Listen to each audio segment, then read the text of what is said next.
Oh, those are your files. Oh, okay, you saved them for me. Not to be simply thrown on the tax.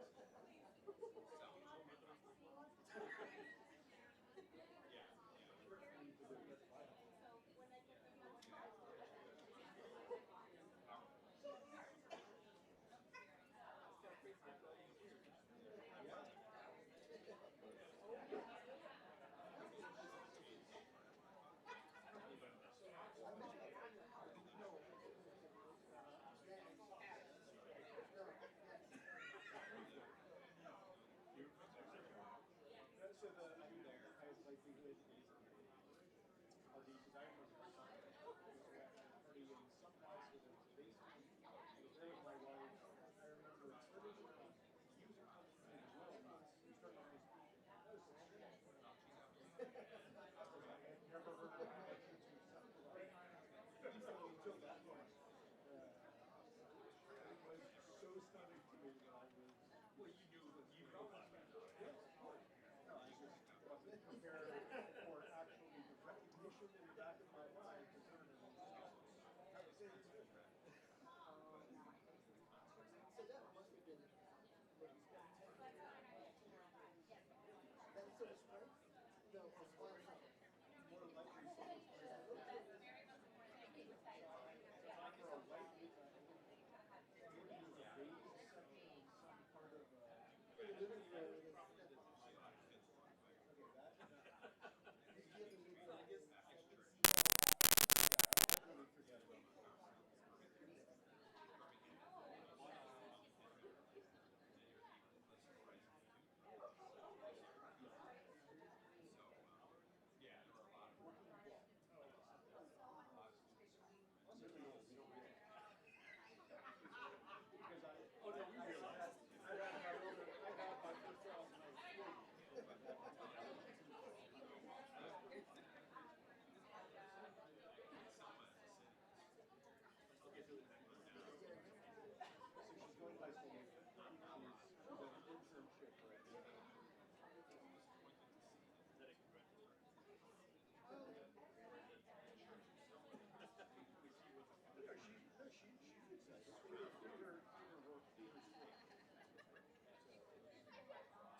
Um, Hello, everyone.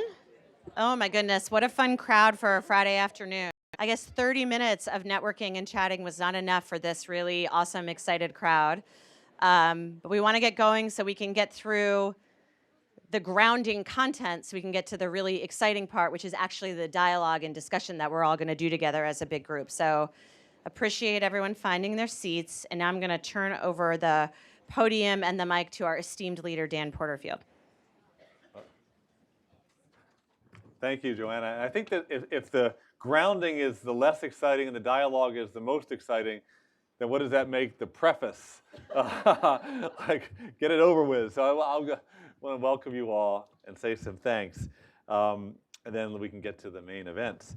I'm Dan Porterfield, the president and CEO of the Aspen Institute, which is this extraordinary people-serving institution that runs programs all across the country in communities, north, south, east, and west, that are making a difference in promoting a free, just, and equitable society.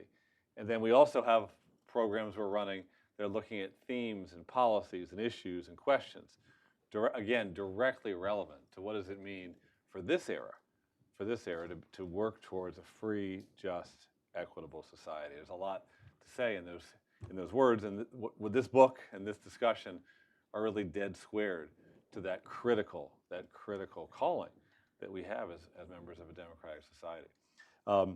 So many thanks to our financial security program, which is led by Ida Rademacher for putting this on.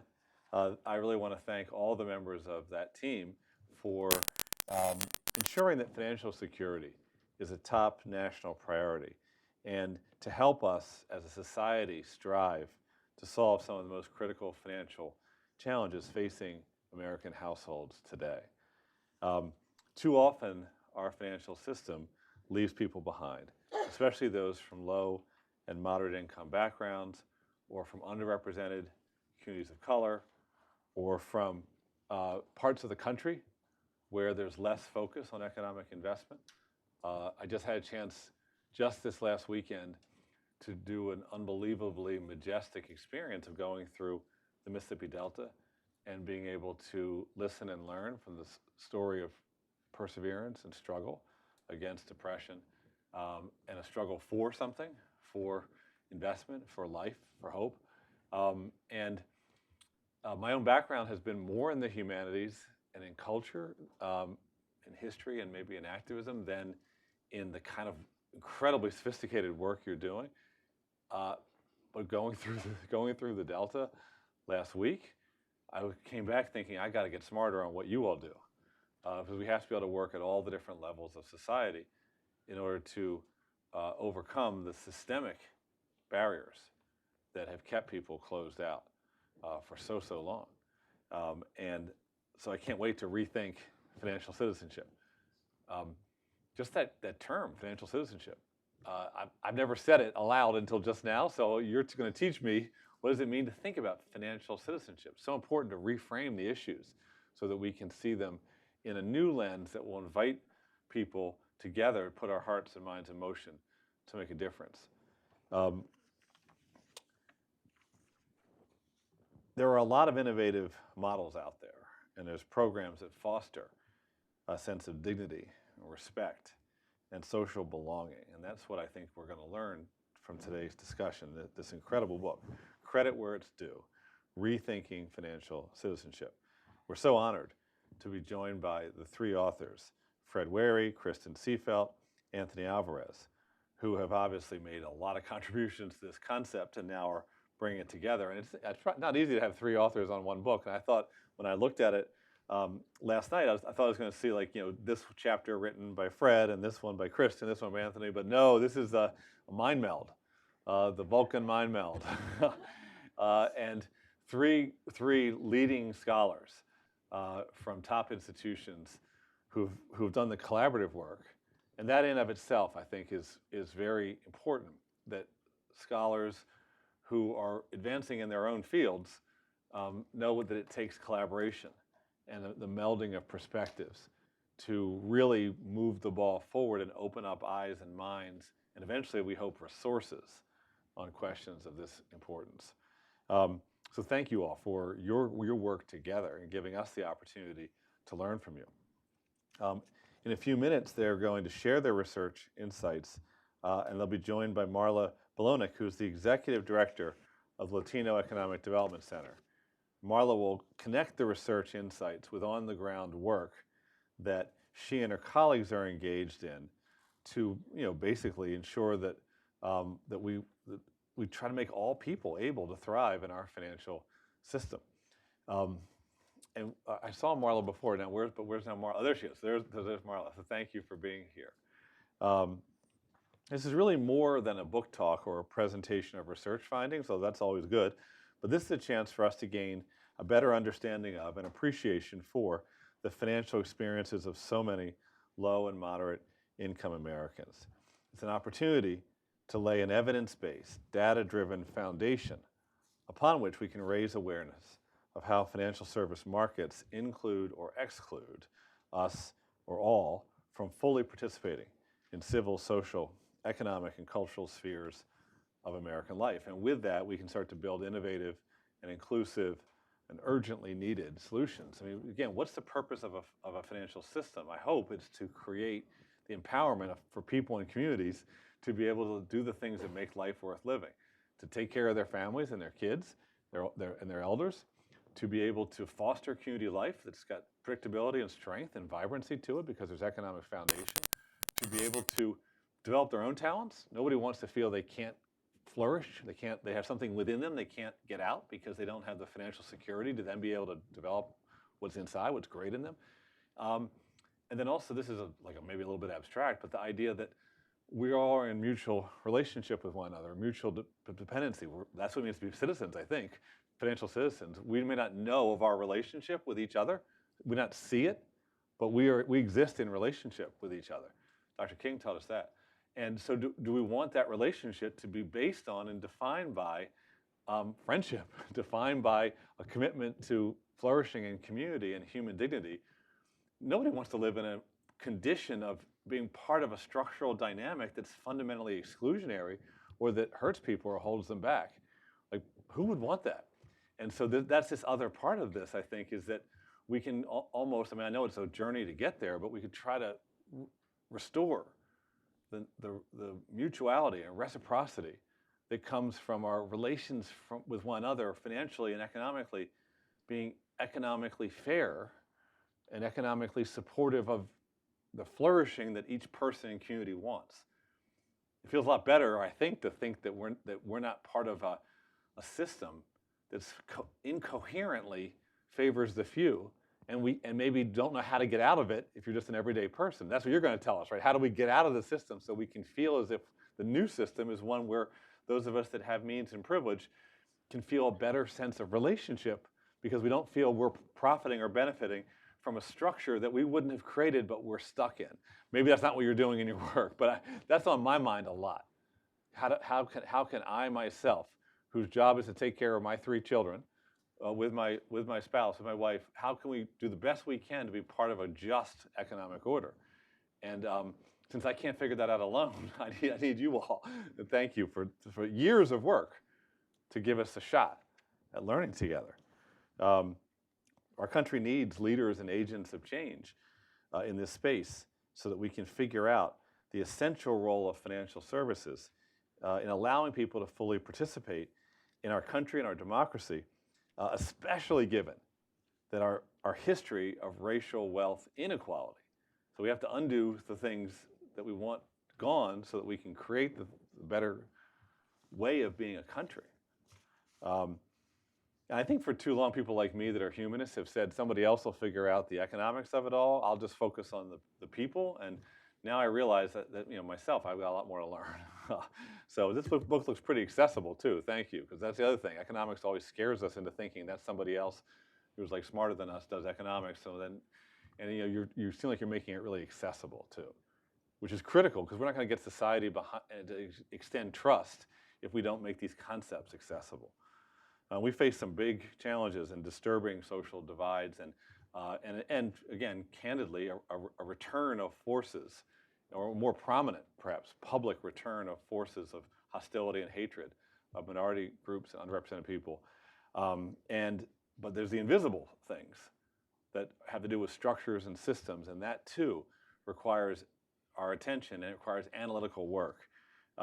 We have to decide what we want our financial system to look like for future generations, and how we create and improve access and inclusion of our financial system so that all Americans can enjoy the full benefits and the promise of this model that we have, that we hope somehow aligns electoral democracy with open markets and financial inclusion, with a commitment, in Dr. King's words, to creating, recognizing and building on the mutuality that is intrinsic in being a human being. So thank you for joining this conversation. It's cool to be here. And this is designed as a discussion, and we can't wait to get there, but it's really exciting to have you here. So now it's my pleasure to invite a real leader who's thought a lot about financial inclusion, Doug Duncan, the CEO of Leadership Greater Washington, to introduce the first discussion. Thank you, Doug, for being here. Dan, thank you very much. It's great to be here. Thank you so much for hosting this event with us and with the wider circle and Hooks Books events. We had started a sort of a book series discussion on poverty with Mark Burgell from a wider circle and Perry Pigeon Hooks from Hooks Books events, and we're thrilled that we've got the Aspen Institute joining with us as well as part of that. I want to introduce Mark Burgell from a wider circle. Stand up, Mark. Mark flew in from Birmingham, Alabama this morning. Dan talked about doing a tour of the Mississippi Delta recently. We had a group of our members and others doing a tour of the Mississippi Delta and other places, sort of a bus tour of the Civil Rights Bus Tour of the South. Just saying, get that opportunity to take that tour, Civil Rights Tour of the South with LGW and RAG. It could change your life. It changed everybody's lives who was on that tour. Just got back this morning. Couldn't have been more impactful and transformational. He was supposed to have gotten in last night, but the weather prevented his flight from taking off, so he had to leave this morning, along with 7 other people from DC. Anyway, Mark, thank you very much for being here. Leadership Greater Washington is the DC region's premier leadership incubator. We give regional leaders here the space and the structure they need to develop themselves personally, professionally, and to determine how they want to have an impact on the greater community, much more than just their particular job or their particular family. We've been around since 1986. About 2,000 people have been through our program, our 10-month program of bringing a class of 60-plus leaders together to explore challenges facing the region and to get them to know each other and to learn from each other. So part of that exploration, part of our leadership challenge is, again, to help people find more purpose, to help them find how to have a greater impact, and certainly this book series helps us do that in a great way. I do want to introduce our first panel, and we're thrilled to have here. Anthony Alvarez is Assistant Professor of Sociology at California State University, Fullerton. Currently, he's working on the relationship between money and networks, evaluating how payday loans fit into people's broader patterns of financial behaviors. Kristen Seefeld is Associate Professor in the School of Social Work in the Gerald R. Ford School of Public Policy at the University of Michigan. Her work focuses on how large macroeconomic and policy changes shape the lives of economically vulnerable families. And Fred Wherry is the Professor of Sociology at Princeton University and Director of the Dignity and Debt Network, a partnership between the Social Science Research Council and Princeton. So please welcome our 3 speakers today. Thank you very much. Thank you.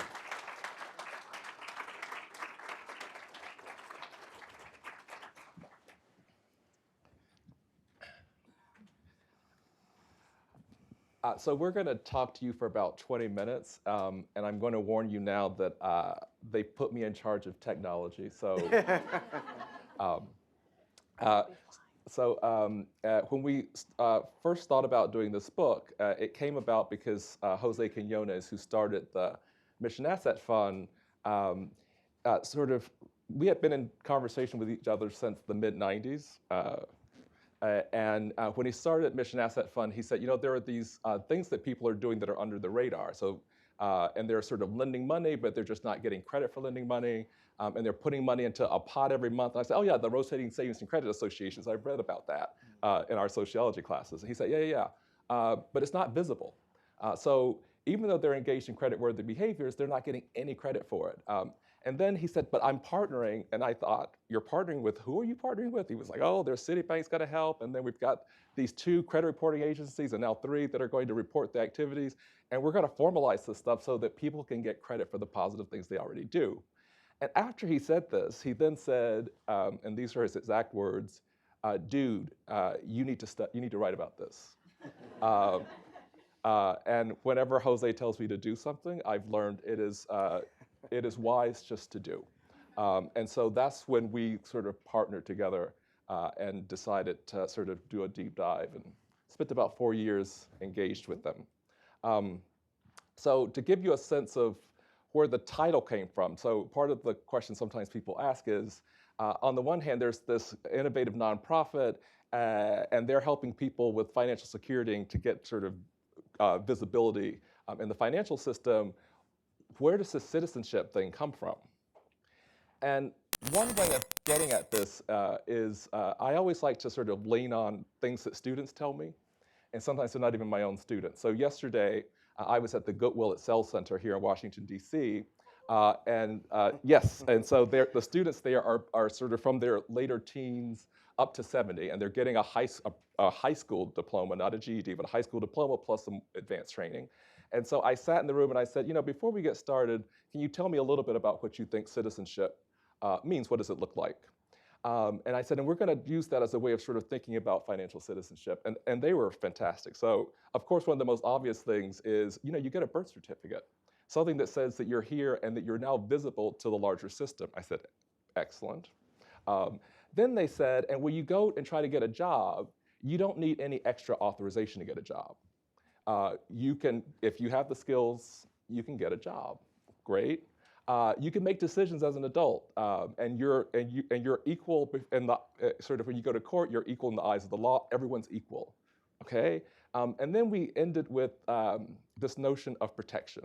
So whether or not you live in Alaska or Hawaii, if there's some hostile actor who comes at you to do you egregious harm, you know that the state is going to send out some protectors. There's going to be some military force that will protect you. And what the military force won't do is they won't say, oh, you're too sparsely populated. They won't say, oh, you're too small. They won't even ask if you did something to invite the aggression. What they will say is, there is an external aggressor, it is organized, and it is trying to do a significant portion of the population harm, and therefore you are worthy of protection. And so as we sort of step through these components of what we think about when we think about citizenship, it then became apparent that we were talking, in our view, about some of the things that we learned at the Mission Asset Fund. So the positive thing and the negative thing is, on the one hand, you need credit, because credit can actually help you to be engaged and to be a sort of financial citizen, but it can also imperil your citizenship.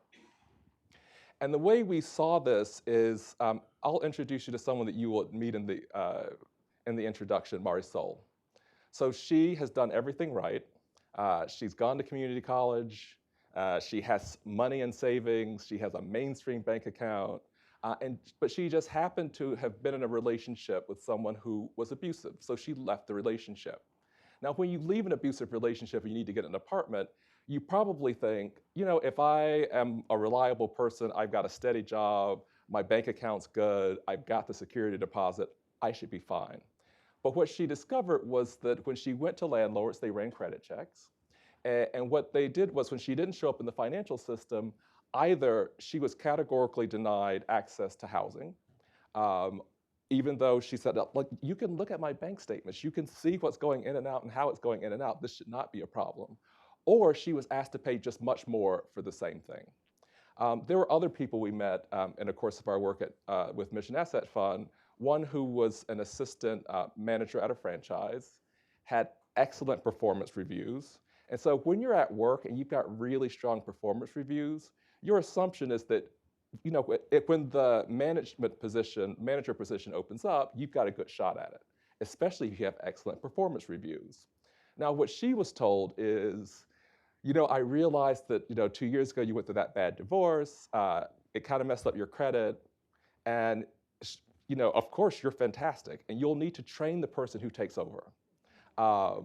But when they run that check, they're going to see that, and how can you handle someone else's money when you can't handle your own? And so we have these two situations in which people are thinking, I've done the things that I thought I was supposed to do, and so I should be sort of seen equally before the eyes of a landlord, especially if I have the capability of paying and paying on time. Or you're saying, if you're going to think about a promotion for me, judge me by the content of my capacities, not by sort of a score that hides a lot of other things. Now, some of you may then say, the technology of credit scoring, it is imperfect, but at least it is a great equalizer. So everyone is equal by virtue of having the same credit score. Now, one of the difficulties here is when we look at differences by race and gender, sometimes people with the same bad credit score have very different outcomes from that same score. I like to sort of call it the phenomenon of your score just ain't like mine. And one of the ways that we sort of wanted to confirm this, so it's one thing when you're sort of hearing it come out through various interviews, and so we as a research community, we can look around and say, oh, there's Warwick O'Brien over at Wisconsin, he's on his way to Yale, and Barbara Kiviat, and as we were finishing up our work, they were starting up some new work. And they ran a randomized experiment with over 1,000 hiring managers. And one of the things that they wanted to know is, if you hold the resume constant, does race matter for whether or not you get a job and you have a bad credit score or not? Does it matter for what your starting salary is? And regrettably, and so we'll just look at the black versus white male outcome for here. But if your name is Greg, and so that was a very popular name for white families at the time of birth when Greg is now in his 20s, versus Tyrone. Tyrone still gets a job with a bad credit score. He just gets recommended a lower starting salary. And this is a consistent finding. For women versus men, women actually end up just having more trouble getting the job. Now, this should concern us because there are vast differences in who has good credit in the US by racial category. And some of you, if you see these colors, you may be thinking about W.E.B. Du Bois. And if you're not, then you should pick up the book on W.E.B. Du Bois and data visualization. It's fantastic. Okay. And the other thing that we know from Rachel Dwyer and others at Ohio State University is being included in the credit system actually affects your self-esteem. And so what they've done is they've looked at measures of self-esteem, looked at measures of a sense of autonomy, and just asked what different types of credit products, when you break it down by class category, where do we see positive versus negative versus non-significant effects on self-esteem, et cetera. And so what's happening in the credit system is deeply impacting people's experience in their day-to-day lives. Now, what we're going to do now is we're going to sort of turn to Jose, because Jose is the reason that we're able to write this book. And I'm going to turn to Anthony to turn to Jose so that we can better see what we saw at the Mission Asset Fund, and more importantly, what it is that Jose saw. Thank you, Fred.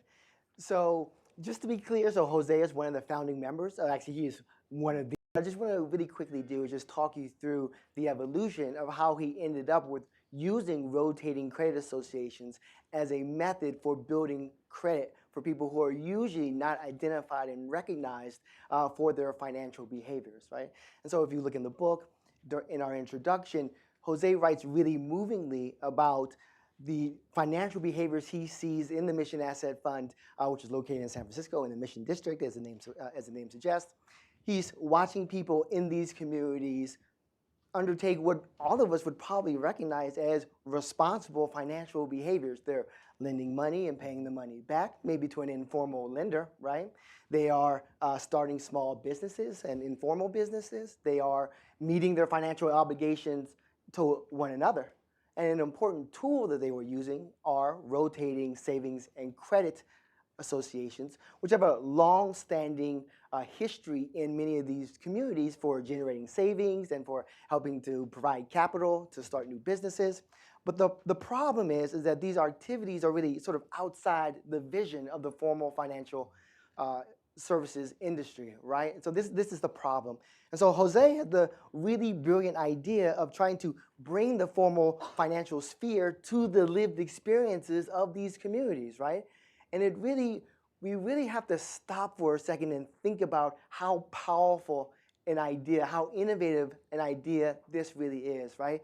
Because there's an unstated sort of premise underneath our financial system that where we represent progress or evolution, that you'll give up your own traditional informal ways as you get connected to the formal financial situation. You will give up those traditional ways and you'll pick up these formal practices that are that suggest that you're sophisticated and demonstrate that you are worthy of credit. But what Jose realized was that many of these people were engaging in these practices that demonstrated financial responsibility already. They didn't necessarily need those formal practices, but in fact, their everyday lives were filled with those type of activities. And so he made a decision to try to bring that formal financial gaze to their everyday lived practices, right? And so because of their widespread use, rotating savings and credit associations was a great tool for linking formal and informal practices. Amongst our participants, a vast majority of them had already been exposed to them. Either their friends or families had already done them, or they themselves had engaged in them.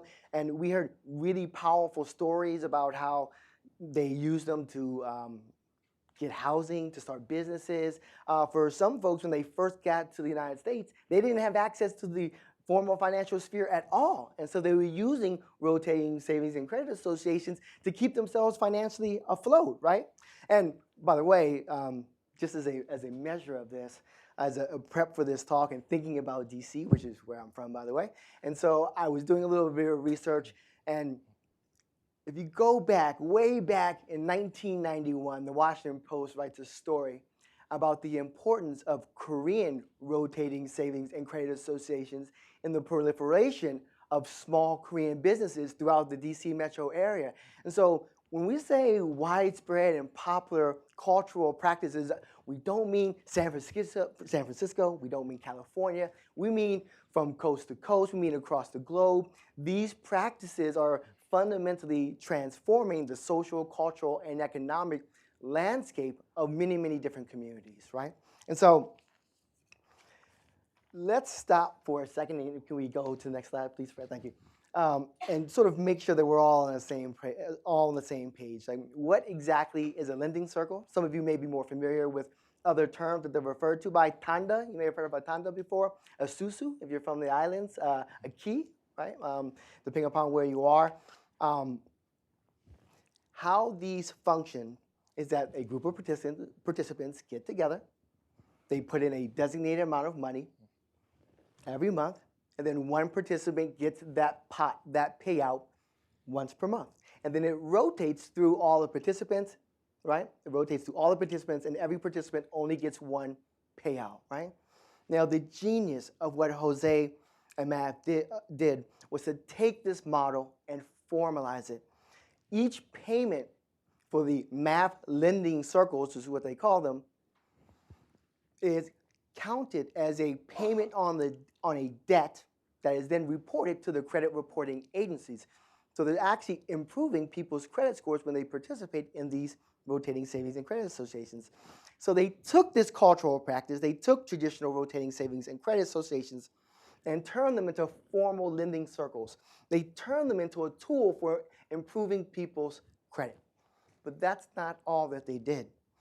They also made it easier to organize lending circles. So for instance, you would typically run a lending circle or rotating savings or credit association with people you're intimately familiar with, right?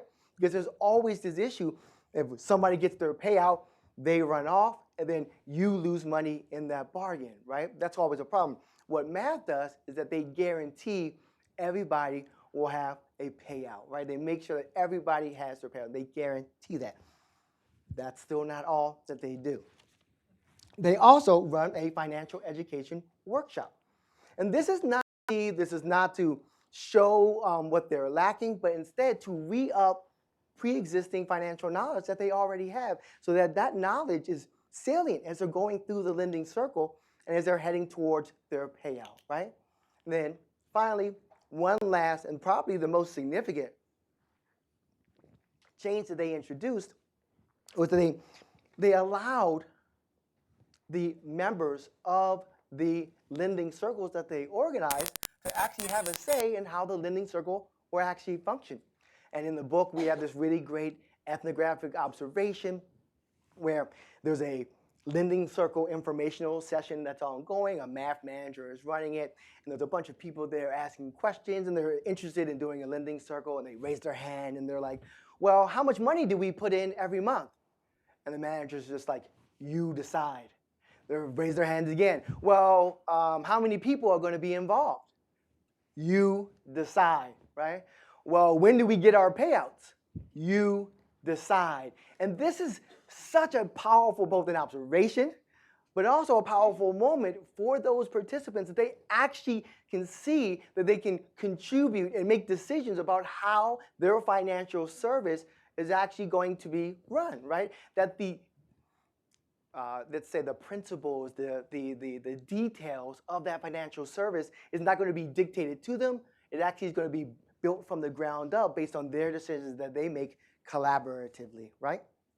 And so with these formalized lending circles, what you have is a financial service where the agency on the part of participants is high, where they're empowered to make decisions about how the actual shape and functioning of that financial service will work, right? Whether that's the timing of the payout or the size of the monthly contribution. But it also reduces the coordination cost by bringing interested parties together, but also guaranteeing that nobody's going to lose money by people running off after their payout. And then finally, this type of participatory design, it takes advantage of growing technological capacities, right, to build out solutions in new ways. But it's an innovative way to bridge the gap between formal and informal and build up services from the ground up, right? And we use these in the book as a way to think about how these services reverberated with the math clientele to try to think through what are some more equitable, empowering, and inclusive ways of moving forward with financial inclusion and financial justice. And now, Kristen, we'll talk about that. Yeah, so while we clearly, are fans of the lending circle model and advocate for it being used elsewhere, and indeed it is being used in other parts of the country with other populations, LGBTQI, former foster youth. We also were trying to think about ways in which the principles that are embedded within that lending circle model could be used for other policies at a really much more macro level. And those principles, are to respect the autonomy. Not only can people decide how the circle functions, but people get to decide what they want to do with the money. Whether that's pay bills, use it to start a business, or just hold on to it until they repay it again. Another principle is that people need to be treated with dignity. In our interviews, we heard a lot about the indignities that people would experience when they entered into the so-called mainstream financial sector, tried to use a bank, but had a low balance. We want policies that will increase a sense of belonging. Part of being a citizen, as Fred indicated in the beginning, is that you are part of a larger collective, where people will have your back. And then ones that will really tackle a lot of the structural disadvantage, which we haven't explicitly called out in our presentation today, but we talk about that quite a bit in the book. So we have a number of different policy recommendations. For sake of time, I'm just going to highlight 3. One is seed capital for every child, otherwise known as baby bonds. And this is an idea that has been developed into a formal policy proposal by Derek Hamilton and Sandy Darity, and we direct you to their work for more details. It's also gotten some traction with Cory Booker. And basically, this would be a sum of money, an investment account for every child, the amount of which would be based on where that child falls in the wealth distribution. And Darity and Hamilton think about this intervention as a way to close the racial wealth gap, which in this country is enormous.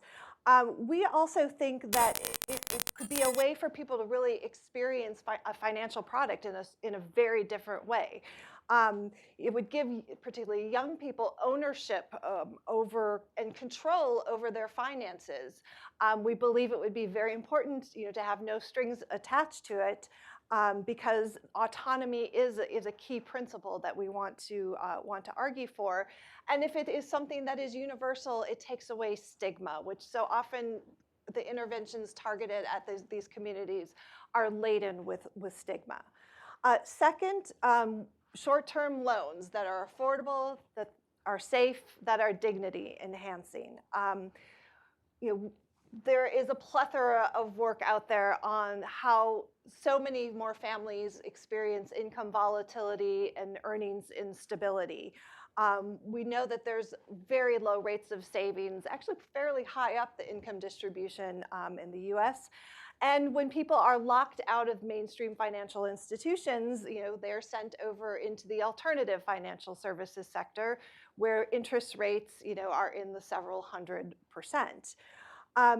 So one could imagine that we could have loans structured so that both the federal government and the private sector would be involved, and we offer up the option of postal banking, which is very common in other parts of the world. And that wouldn't necessarily mean crowding out, private banking institutions, right? I mean, the post office itself is competing with UPS. Fine.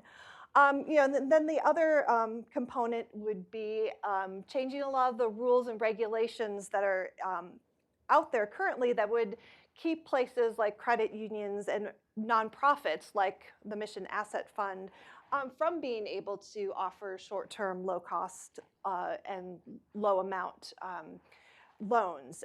There's been some legislation recently passed in California that will allow more entry of nonprofits into this particular market. But then, of course, we also need a lot more protections for consumers, right?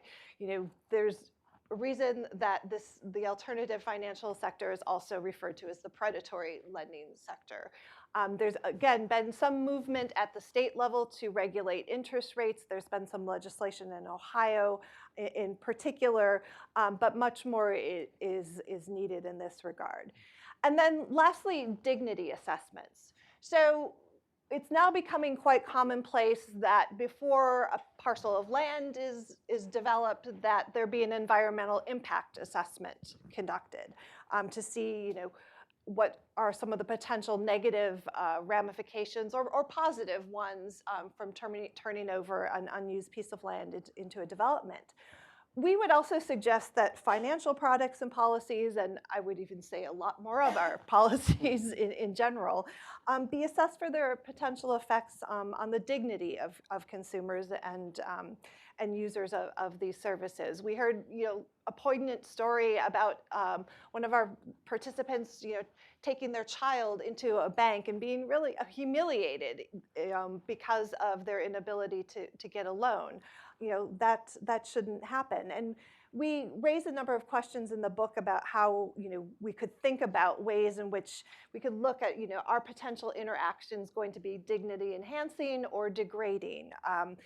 If you think about people's time, like Anthony talked about, are what we're asking of participants going to be very burdensome on their time, or can we design policies that respect people and also respect the relationships in which they are embedded?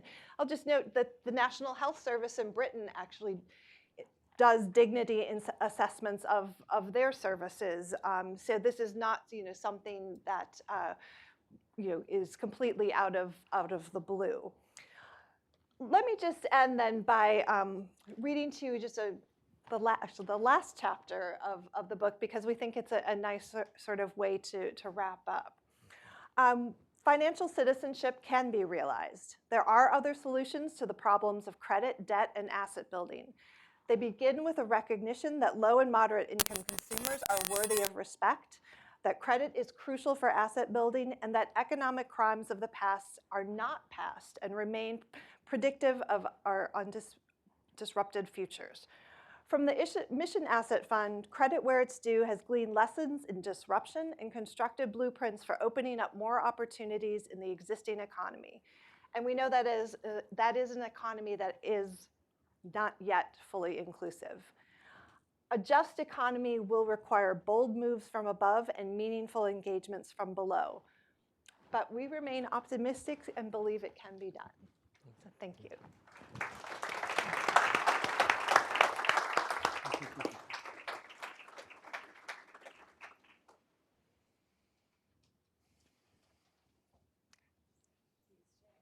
I think I stay.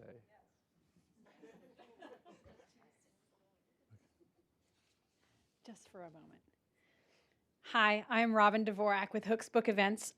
We create interactive experiences that engage employee teams, organizations, and groups through events featuring acclaimed authors of new books on timely and thought-provoking topics. As our founder, Perry Hooks, puts it more simply and succinctly, she started this business to open minds one book at a time. My colleague, Louise Klee, and I are delighted to be here in Perry's place today. Louise leads the program Curation for Hooks Book Events, and in this role, she continuously is reviewing and recommending new titles coming out on topics that are of critical interest to our clients. Hooks Book Events is passionate about a few things: books and authors, of course, independent bookstores, and supporting our community. In partnership with a wider circle and Leadership Greater Washington, we deliver the same kinds of experiences we produce for corporations and government to urban youth, military, veterans, seniors, and others in our community. In fact, Perry was with Dr. Wherry yesterday at the Goodwill Excel Center for our Bridge Builder event. We also allocate a portion of our book sale profits towards purchasing books for those who would otherwise not have access to them. If you have an interest in learning more about how you can help us engage in our community, please see me or Louise. Thank you for that brief advertisement. And I'm very pleased and honored to introduce our next panel.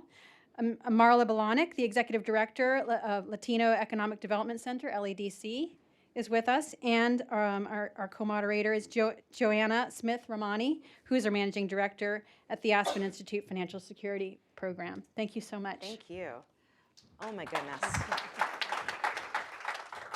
So a couple things to start. One, first of all, my mind is blown that you guys can spend 4 years deeply investigating such an important issue and then in 20 minutes share it back out to us.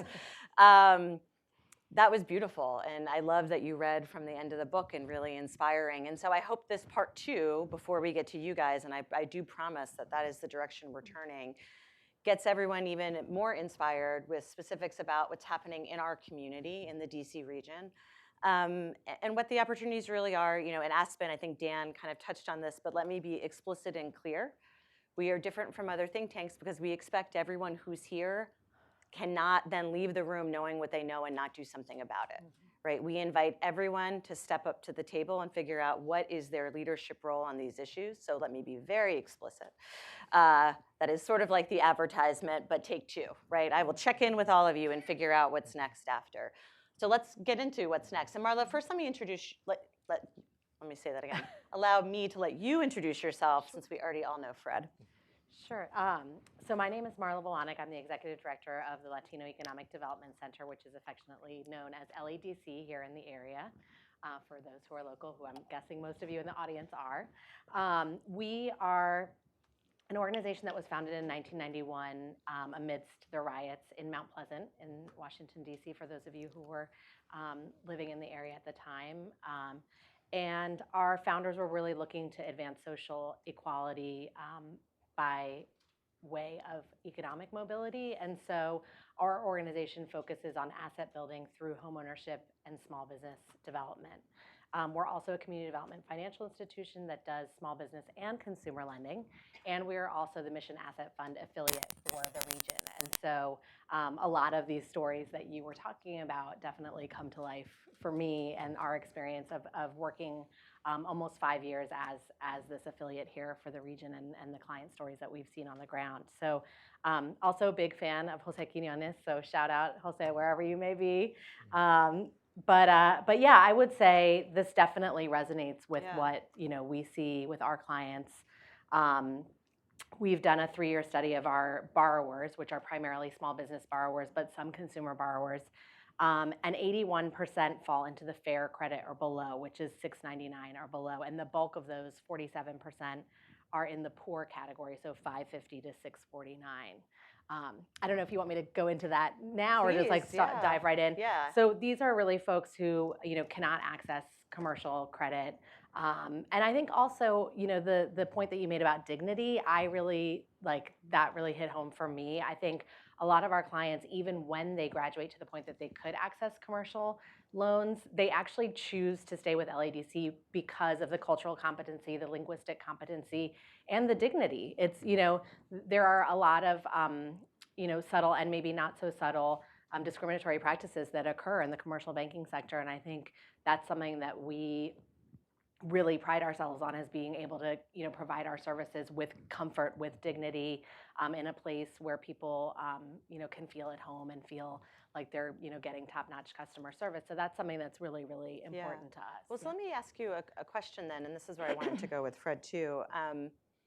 How does the term financial citizenship then fit into this? So this was a phrase I sort of feel like you guys created, right, through the research you've done and the other expertise you have in other research. Do you think that would resonate with the community members that work with you and lead with you? Sure. I mean, I would say for the population that we serve, it may trigger something a little bit different. In these 2019 times. So I mean, I think we have clients that are straddling both actual citizenship to the United States issues, and then also financial citizenship issues. So I think the concept would resonate. Maybe it would resonate even more because they're sort of grappling with both, paths. But I certainly think there is this exclusionary component of not being part of mainstream financial services. And so, I mean, we were chatting about it before we walked in. Is that you are on the outside. Or in the shadows, as Jose likes to say. So why'd you guys decide to use that term then? What about it? I mean, you've been in this business, with those of us for a while, caring about these issues around, financial security, wealth inequality, income inequality. What about combining it into this new term, do you think helps people understand it better, or accelerates it, or creates the connections in the community? I'm just sort of curious, the origin story of that. Yeah, so origin stories are always tricky. So I'll tell two versions of an origin story, but they'll be quick. So one version of the origin story is inclusion just felt as if, so you can be included just by virtue of having accounts, right? And so often when we think about inclusion, we're not talking about what inclusion means for sort of the people who are included.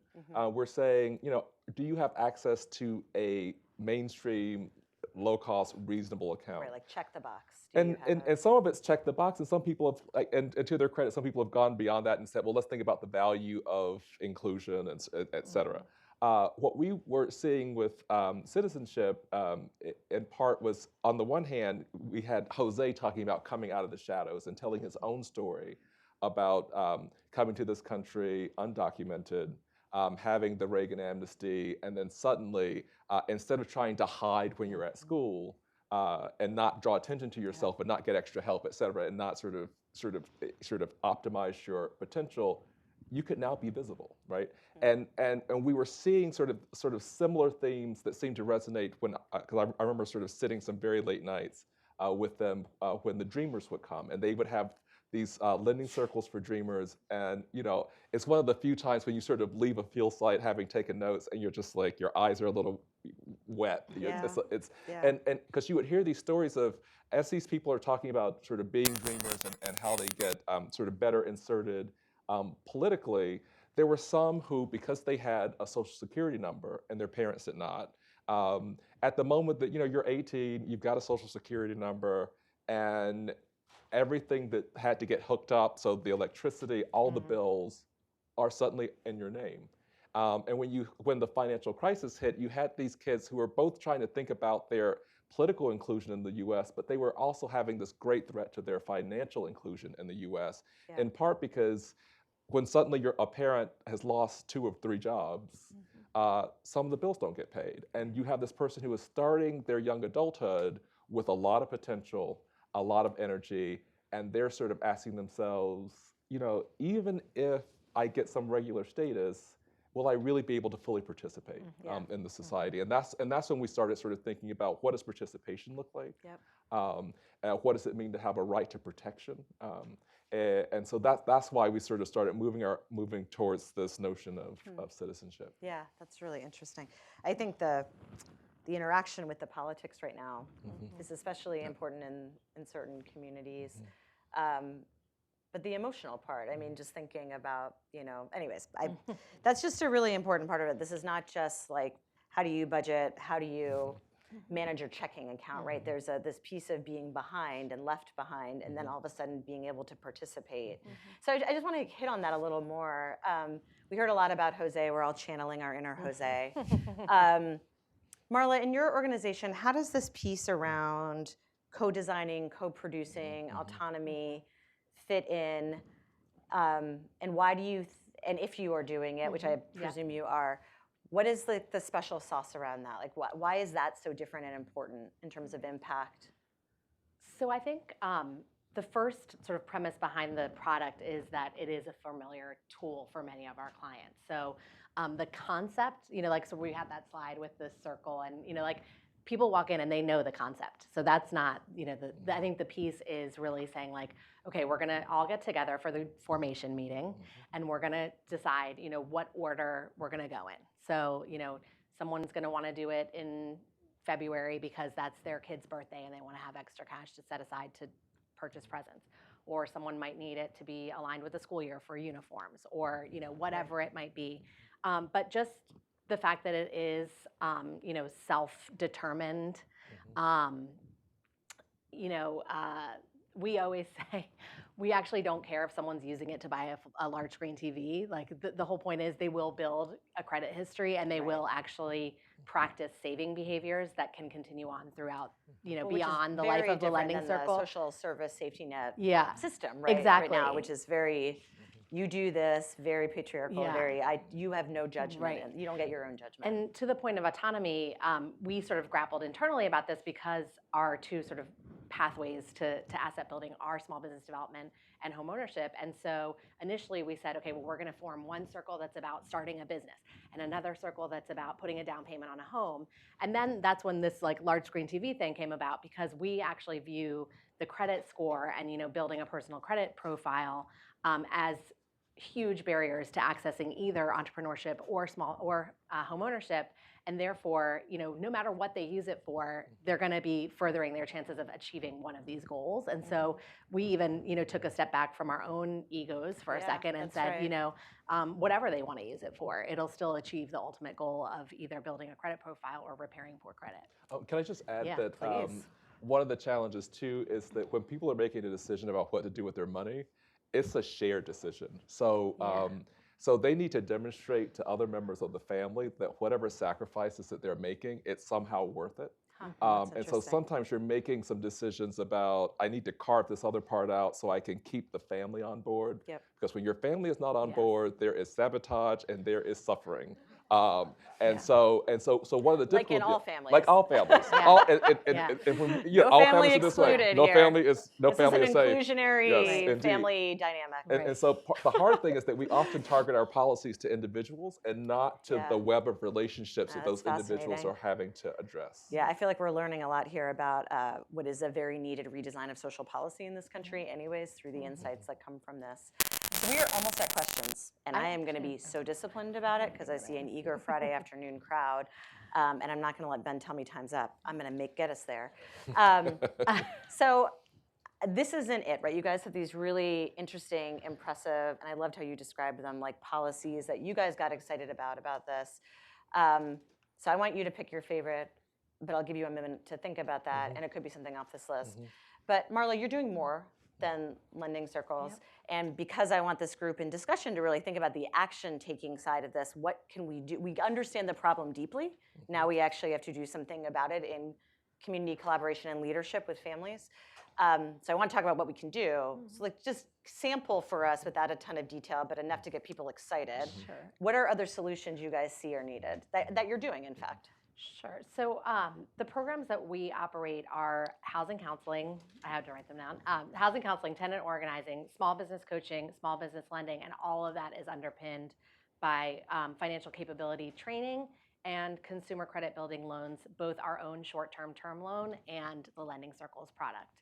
So, and just as a range for small businesses, we're doing lending from $5,000 to $250,000 for people Wow. looking to start and expand businesses.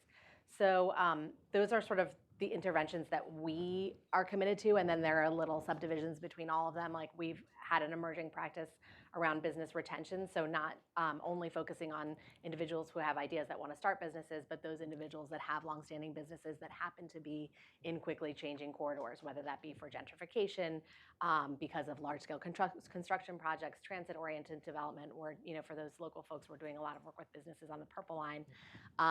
So that's sort of what we do. There was one point that I wanted to make that is not that, which is just around the concept of, which is why I really like that the Lending Circles financial training component is modular. And as you were pointing out, it's self-selected, so you select into what you want to learn about.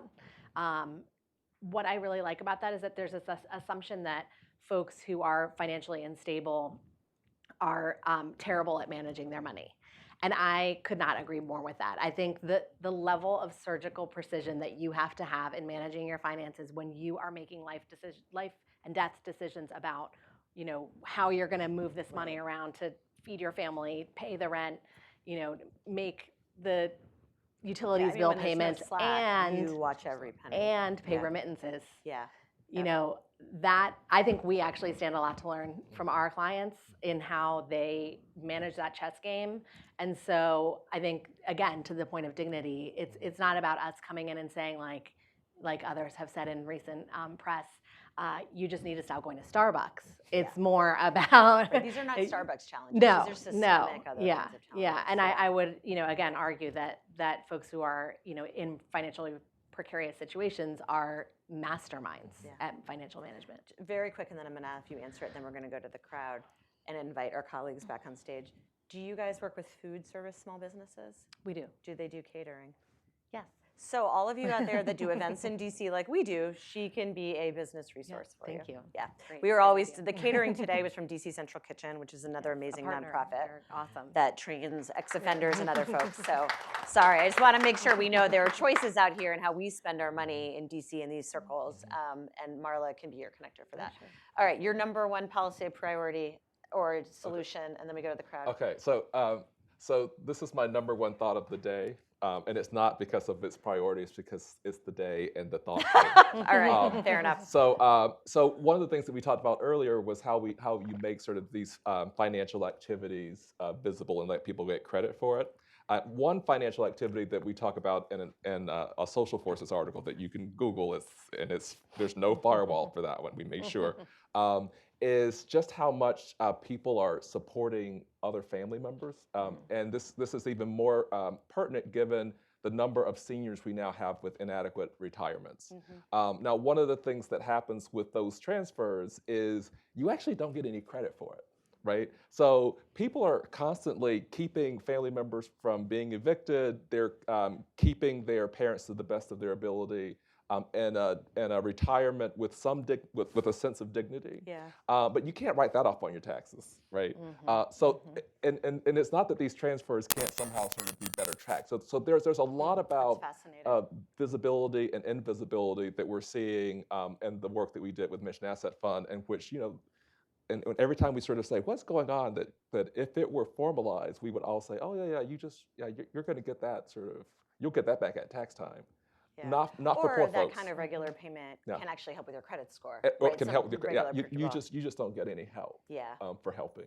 That's really smart. That's really interesting thought of the day. Oh, and then my second thought. Oh my gosh. Okay, no, it's not even a thought. Like it's just sort of a reference. Oh no, please share your non-thought with the whole crowd. Yeah. So my second non-thought that's not prioritized is if you want to sort of hear more about sort of the need for short-term loans, because I'm looking at sort of I see Alex Horowitz here. Pew has a fantastic small dollar loan program with fantastic data, and they're sort of like they've got the case studies, they've got the work, and I look to them whenever I need sort of information. I'm like, what's going on, Pew? What are you doing? So that's a good place to go as sort of a source, another information source. Okay, so thank you. So I'm going to invite you two back on the stage, and then we'll get to questions. So you guys come up. We're just going to do a quick chair movement, because we want everyone to be able to answer. Oh, you're going to go that way. Okay. I'm just going to stand awkwardly. And I'll just stay still. You stay still. I will move. This is the awkward interlude. Okay, I think I'm supposed to stay in the same place. I don't know if it matters anymore. It doesn't matter. Well, our names are on the webcast. I forgot to mention we're being webcasted. Okay, the gentleman in the back was so quick to raise his hand. I can't not give him the, oh, shoot. Excuse me, but I will use moderator's prerogative of how I order and get them to people so we can get a lot of questions going. Thank you. Yes, sir. It should have been on. Thank you. Yes? Yes. Okay. So I just wanted to mention something that I'd read about recently that falls into the category of what we can do quickly. Yeah. And that is some employers are stepping into the shoes of the payday loans. And they can do it without the crushing interest rate. And typically, employers are already holding back a week or two of wages, so they're not really at risk, and they know the employee's probably good for it. So that is something that could be done very quickly with employers offering their employees the opportunity to use it. And you can put all kinds of safeguards around it. But the point would be that you avoid the crushing interest rate that the payday loan companies charge. Yeah, thank you. So there is a proliferation, maybe that's an exaggeration or hyperbole, but of these pay advance loans, especially with technology. Does any one of you want to comment on that? I don't know, Marla, if you're seeing that among your community members. We are not, but I would say that we actually have that practice ourselves. For your own employees. Yes. Yeah. You guys are a model employer. But that's a really interesting point with technology and other things. We can take, the same way Jose and Marla took lending out of its traditional places, we can take other financial services and think who is actually the right institution to be providing this to families who need it. Yes, ma'am.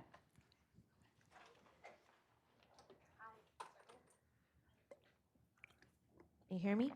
Yes. A lot of what you guys have said is about adults participating in these things, and if anybody knows me, I'm about the children. What, if any, policies are there about teaching financial security and financial lessons in schools? A lot of people might have, anecdotal experiences. I know I do. I went to a private school, but my parents did not teach me specifically about finances, but a lot of my friends were in 4th grade in the library looking at stocks and things like that in the paper. Wow. What if, right, Yeah. like, what if anything do you all do? Now we're all like, what were we doing in the true story. Yes, the essence of your question is, what about young people? Yes, what about young people? Fair Is there question. policy, and what things are you guys specifically doing? That's a super question. Are there a couple folks who want to answer? I mean, we don't do anything with youth, although it's certainly a need. And many of the folks that we talked to stressed that exact same thing.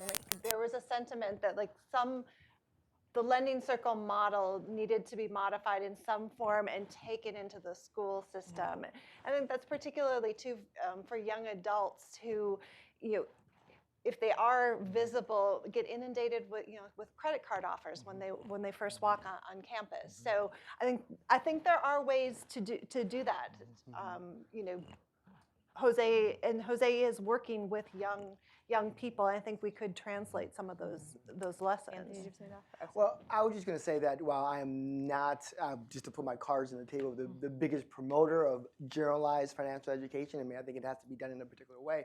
We did have interviews where people who said outright that they thought it was almost unfortunate that they learned about dead presidents, but they didn't learn about the dead presidents that matter, right? And so there was this acknowledgement of that. There's an acknowledgement of something that was missing, but it's I think more about how you do it, and that's still what we need to learn more about is how do you have effective, long-lasting, impactful forms of financial education. Yeah, and then Fred and so and this is going to be sort of a downer because sociologists like to study sort of how situations reproduce themselves over time. And so what we do know is that a lot of financial knowledge is through socialization at home. And that's like a very clear and long-standing finding. The other clear-ish finding that's a little bit more controversial is that there is also sort of difference by religious groups, and they even sort of split out mainline. It's controversial, but there's a sense that there are certain practices in which some people are sort of more accustomed to having sort of small amounts going out on a regular basis versus having larger lump sums. There's a lot of speculation. It's not non-controversial. Yeah. And the third thing that happens is that we know that there's a difference in when sort of how people think about a nest egg as being the home versus investing in equities. And so a lot of the times it's not that they don't eventually get to equities, but they get to it much later in the life course. And what we know is that by virtue of when you enter investments and savings in one's life course, it makes a huge difference sort of going forward. So those are the three general answers that. Yeah, I think what that makes me think, and then we'll go to that question. Oh, Marla. Hi. Sorry, a little awkward.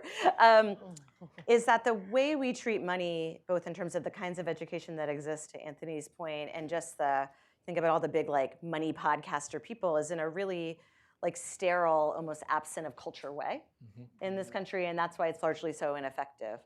I won't say more on that, but that's just something that I think about a lot. Is sort of you do it right or you do it wrong, and everyone's yelling at you about how to do it, and that we aren't sterile, actors that are purely rational in an economic sense, right? Like a capital E economic sense. Marla.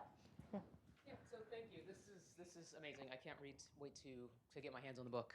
Which you can buy after from Politics and Prose. Fabulous. For everyone. Done. So I'm curious about the guarantee and about who is eligible for this, right? Because one of the hard things about, as someone that's been practicing this craft for a long time, figuring out how to get this product in the hands of people in a sustainable way, be funding your own business, et cetera, is very difficult. And I guess I'm wondering, is everyone eligible? Are there standards? What happens when someone doesn't pay and there's this guarantee kicks in? How does that all work? I'm just interested in nuts and bolts. Marla, do you want to start from your experience? I'll just talk about the mechanics. So anyone who can demonstrate the ability to repay whatever, or to pay in whatever amount is decided by the group, and that doesn't have to be a credit score. It can be bank statements. But so they do have to be currently participating in the financial, to have a bank account. They do actually need to have an email address, which most of our clients, not most, I would say probably 50-50 do or don't, and we just set it up for them on the spot. And I think it's a great practice because there's so many things that you need an email for. So, if you don't have an email, we can relatively easily set you up and you have that. The other reason why they have to have a bank account is because the payments are automatically deposited in or withdrawn out. So it actually removes the human element, where those margins for errors can happen, whether you're chasing somebody down for the payment or And then with regard to the guarantee, the affiliate organization puts up that guarantee. So we have a loan loss reserve. So no participant would ever be penalized for someone not paying in. What I will say, in 4 years of doing it, we've only had one person default, and they were incarcerated, and that's why. So it was a extraordinary circumstance. So it has not been our experience that this is the biggest challenge to the success of the program. Yeah, Sorry. I was just going to add, so when you look at the way they do intake, so because I've sat at Michigan Asset Fund and watched them do intake, I think there's something about the intake process where people are self-screening, right? So so I think there's a pride in saying, like, I'm walking in here, I know this can help me, and sometimes people walk in and say, I'm not ready yet. And so I think there's something about sort of the sense of we're doing this together. And there's people are sort of chanting about, this is our money that we're lending to each other, that people are willing to kind of select themselves out. And so there's a selection process that is, I couldn't put my head completely around it, but there's something about the selection process that it also seems to sort of really be very important here. Yeah, and I think too, even in just the language we're all using too, like we have this tendency to just say, like, oh, low and moderate income households, but not every intervention is going to work for everybody at a certain point in time.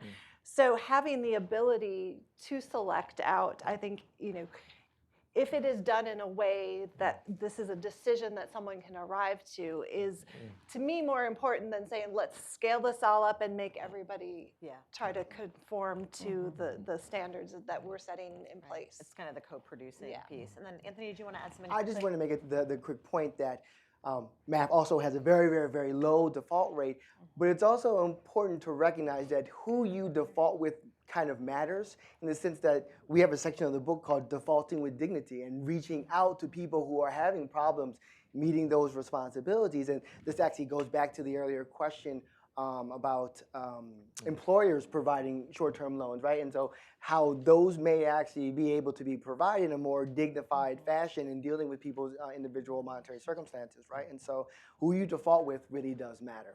We've been doing a lot of work on consumer debt, and the idea of defaulting with dignity is not existing and very powerful. I appreciate that. Sarah, you've been waiting patiently. I remember reading that article in 1991 about the Koreans, and it was interesting because part of it was the whole social aspect of the circle. And although you mentioned you've only had one default, I mean I know what happens when you default with a bank, where it goes. You all of a sudden you're dealing with somebody different. So can you talk about the social aspects of the circle pre-default? Because it seems like there's such a social aspect of the discussion. I mean, you talked about family. You alluded to how family is important on the front end. But where's the circle come in the pre-default discussion time?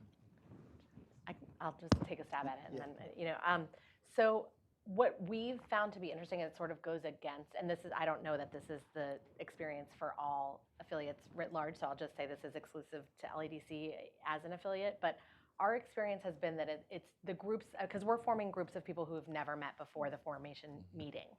So it's not so much that there's like an existing social fabric or some sort of commitment, like, this idea was, even a tribal idea where you live in a village and, it's impossible to escape if you don't pay.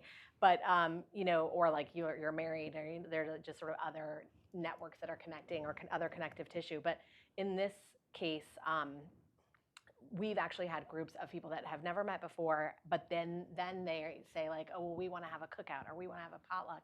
And so they actually self-select to see each other more frequently than they would have to by the structure of the program. But I don't know that that's the underpinning reason why they pay in. I think they're excited about the fact that they're building their credit, and they don't want to miss out on the opportunity. And that's, if I had to guess, the reason why they're doing everything to make the payment. We keep talking about how it's building credit, but it's also forced savings. I mean, there's like two sides to think about it, and that I think is really interesting. That even once, and I'm curious if you see this, once the cycle of the group has ended, if folks, because they're just already used to putting that $100 in every month, kind of continue to do that.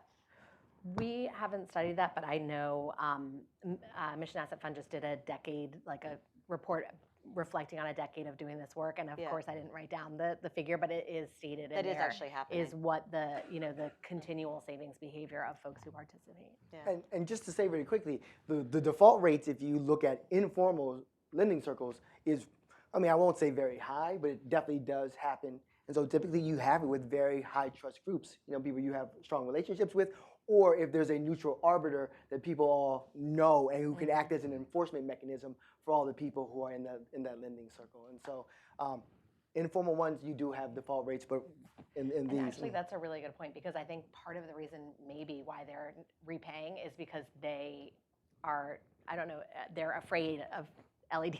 You know what I mean? Like, so it's, You seem it's so scary, well, Marla. no, well, it's actually the genius of the scaling model for Mission Yeah. Asset Fund, is that rather than Mission Asset Fund setting up an office in the DC region and setting up Right. in San Antonio or wherever they're going to be, they went through local agencies or nonprofits, and so like, we have the social capital with the clients Right. that Mission Asset Fund, they don't even know probably that Mission Asset Fund has evolved in Right, any way. that's right. And you have other products they may want down the line. Sure. Too. Yeah. Sir, you had a question back there, and then get to Meredith, and then over there. Hi. You've been raising for a while. Okay. So I'm curious about some of these dignity assessments of financial products and services. Maybe you could go into some of the ones that, I mean, I hear a lot of conversation and whispering about disruptive, services for the financial sector. And I'd just love to see that on the liberal side of the spectrum instead of Disruption for good. Yeah, exactly. Thank you. Since we have a couple more questions, does someone want to take that? And sir, if I'm correct, you wanted some examples of what you think could pass. Exactly. What do you imagine? Do you want to mention that, Kristen? What could pass the dignity assessment?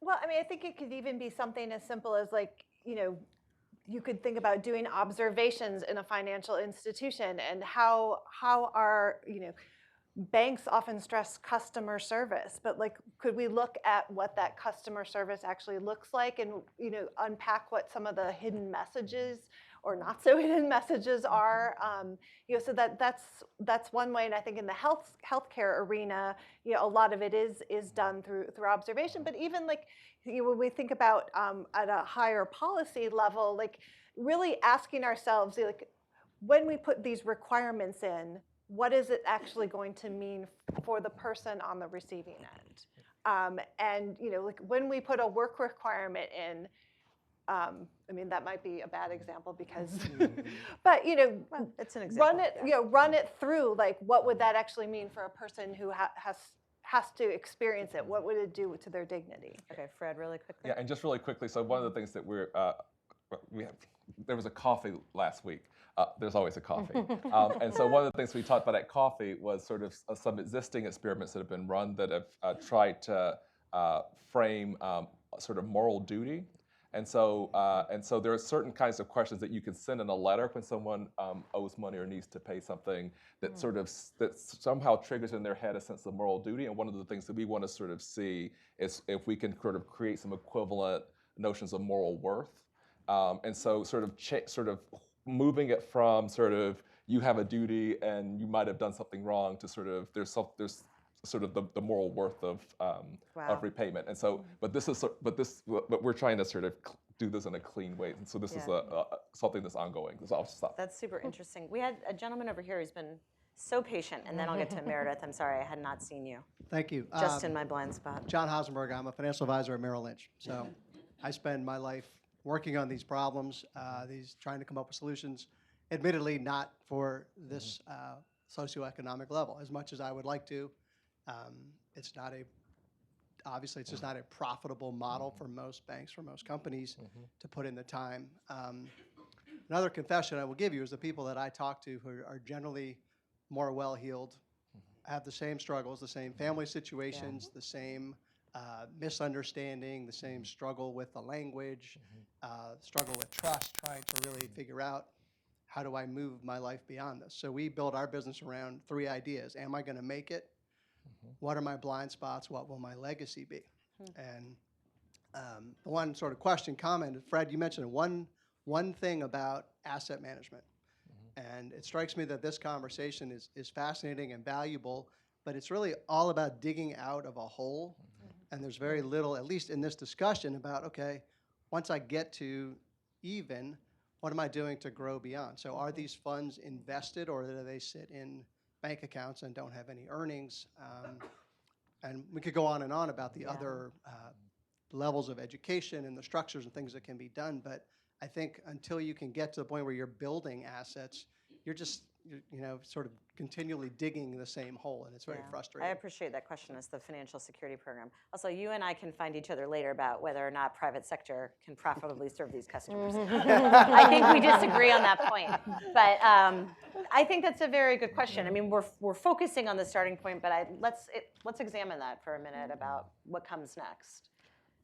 I mean, I don't know, Marla, if you have some thoughts? Yeah, I mean, it's definitely something that I reflect on. I mean, I think in some cases, our clients are investing in assets, whether that be a home or an entrepreneurial venture. So I think like our trajectory does incorporate some wealth development into it. But I would be curious about, some way to incorporate a lending circle with an investing circle and like taking the monthly payout and investing it somehow.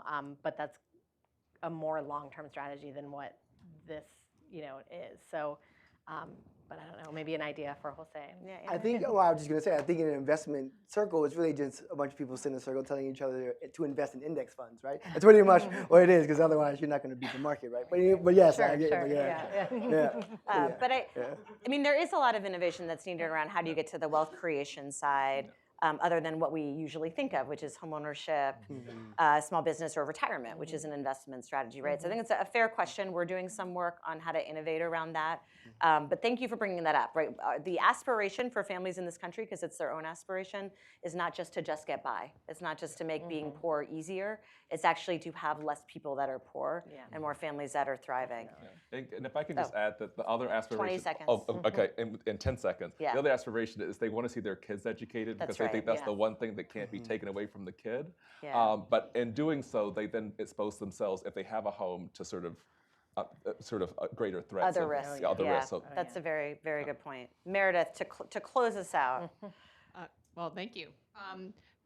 So I was curious so I appreciate, Joanna, that kind of talking about citizenship, because I have this gut reaction about kind of concern about using that term and all that. So I just want to say I don't actually often use that term, but now I'm going to run with it since we had a conversation about it already.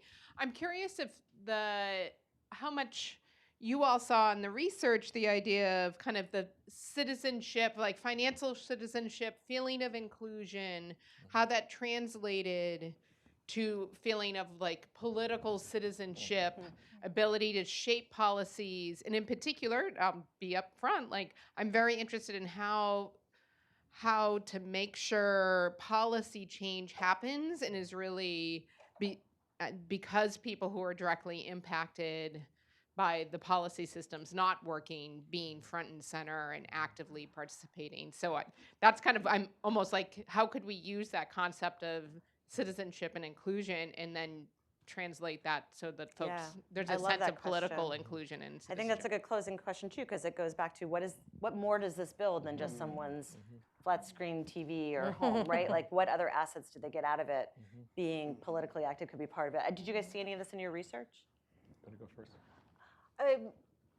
Admittedly, a lot of the work we did was conducted prior to citizenship becoming such a dangerous term. But the expressions of wanting to belong, the sense of belonging, that's not something that we just sort of observe. But like people talked about that, and wanting for their kids, sort of the quintessential American dream future, and for younger adults, trying to go to college and have a career and envisioning that for themselves. So, people weren't talking about, they were talking about building a life, building a future, and belonging to a larger culture. And I think, there are ways to build on that, maybe not in this town at this particular moment, but it's meaningful. I will take one more comment on this, and I do have to keep everyone on time and wrap us up. So I know. All right. Everyone can say 30 seconds. All right. Okay, we need I don't have Okay, you want to go you don't first? have anything and to then say. yeah. No, I was simply going to say that I don't know that we actually had a lot of straight talk about politics in the interviews, but what you did see is clear empowerment from people who were involved in the process, right? And what you have to believe is that a fuller sense of their inclusion and a fuller sense of participation and meaningful participation would bleed into other areas of their lives, right? And that's what I mean. That's I think a really legitimate hypothesis that to build from. That's super. Yeah, and also we were very deliberate in using a sort of a morally laden term, because one of the problems that we have in this country is we've taken morality out of the marketplace. And then been surprised that some people have decided that it doesn't seem fair, or there's all this injustice, or what's wrong with capitalism, because we somehow forgot that we are moral beings and we have a sense of right and wrong, and we also have a sense of responsibility. And so there's a sense that if I have a sense of responsibility, then there are rights and obligations that are shared. And so this is why we wanted to sort of squarely put citizenship in the room. Because otherwise, you have a bunch of obligations that are procedural, but there's not a sense of what are my rights? Do I have a right to protection? Do I have a right to be free from exploitation? Are those some basic rights that we can agree on? And this is why we really wanted to sort of bring in a more morally laden term. That is a beautiful way to end it, Fred. Thank you. Especially the Aspen Institute, which is about values-based leadership, what is right and what is wrong. Really quickly, before I ask everyone to clap for these amazing folks that I would love to just talk with all day, Doug briefly called out our partner, Mark, from A Wider Circle, but I also wanted to thank him for the work here. I sit on their board, in full disclosure. We are also running a professional clothing drive for them right now. They serve about 200 people every month trying to get professional clothes to get to work. So you also can host a professional clothing drive. I'm here like bartering relationships all day. But we're grateful that they were part of this, and thankful to Hooks Books and to Leadership Greater Washington. And thank you to you guys. Almost all of you traveled in, except for Marla. But she did travel from Adams Morgan. So that is traveling to here. And this was, my mind literally, like I can't even put words in it. I both like want to cry because I just am moved by this work. And I feel charged up because I kind of know where I want to go next. And that's really because of your research and your work as a leader in the practitioner world. So thank you guys so much for coming. Thank you.